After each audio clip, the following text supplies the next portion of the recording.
Tapi mungkin ini secara politik kurang populer, Bapak Ibu sekalian. Kenapa? Betul sama saya. Karena kalau ngasih bansos itu konkret. Oh, terima kasih Pak, saya bertransaksi ini dengan rakyat. Saya berikan A, Anda milih saya, gitu kan kira-kira. Benar nggak Pak? Tapi kalau pakai policy ini nggak kelihatan itu transaksi antara pemimpin sama rakyatnya itu. Karena enggak. Tapi sekarang kita mau pilih mana?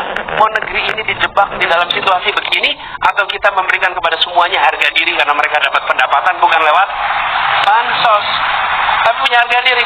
Kenapa? Ya, saya pendapatannya cukup. Dari mana? Dari pertanian saya. Saya pendapatannya cukup dari kerja saya. Bukan saya hidup karena dari bantuan sosial. Dan ini reformnya dari politik juga Pak, ke ujungnya. Kami melihat di Indonesia selama bertahun-tahun poverty ini dipandang sebagai social problem, social issue. Karena itu menyelesaikannya melalui social policy, tidak menyelesaikannya lewat economic policy. Bahkan ketika ditarik ke kementerian pun itu berada di dalam kementerian mengurusi kesra, bukan di dalam kementerian ngurusin perekonomian. Nah, kami memandang ke depan menyelesaikan persoalan poverty ini itu justru harus menggunakan market mechanism. Bapak-bapak Ibu datang ke desa, ke perdesaan, yang miskin itu bukan jobless.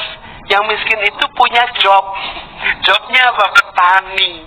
Jobnya apa? Buruh tani. Itu punya job, tapi revenue-nya nggak cukup. Tata niaganya tidak sehat.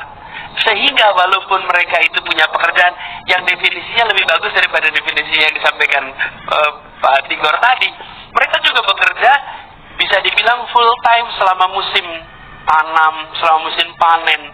Tapi tata niaganya tidak. Lalu apa yang kita kerjakan? Kita nggak fixing ke tata niaga. Yang kita lakukan, kita beri bansos. Sebenarnya yang kita perlu kerjakan membesarkan dan memperbaiki pasarnya supaya mereka include di dalam pasar. Kalau mereka itu dalam pasar, maka kita membereskan persoalan kemiskinan, ketertinggalan bukan lewat bantuan sosial, tapi dengan mereka dimasukkan ke dalam pasar. Nah, itulah sebabnya kenapa soal, bayangkan kalau tata niaga pertanian kita bereskan, maka petani tidak perlu menerima bansos karena pendapatan dia sudah cukup untuk hidup. Bila tata niaga karet, tata niaga kakao, itu diperbaiki, dia nggak perlu terima bansos.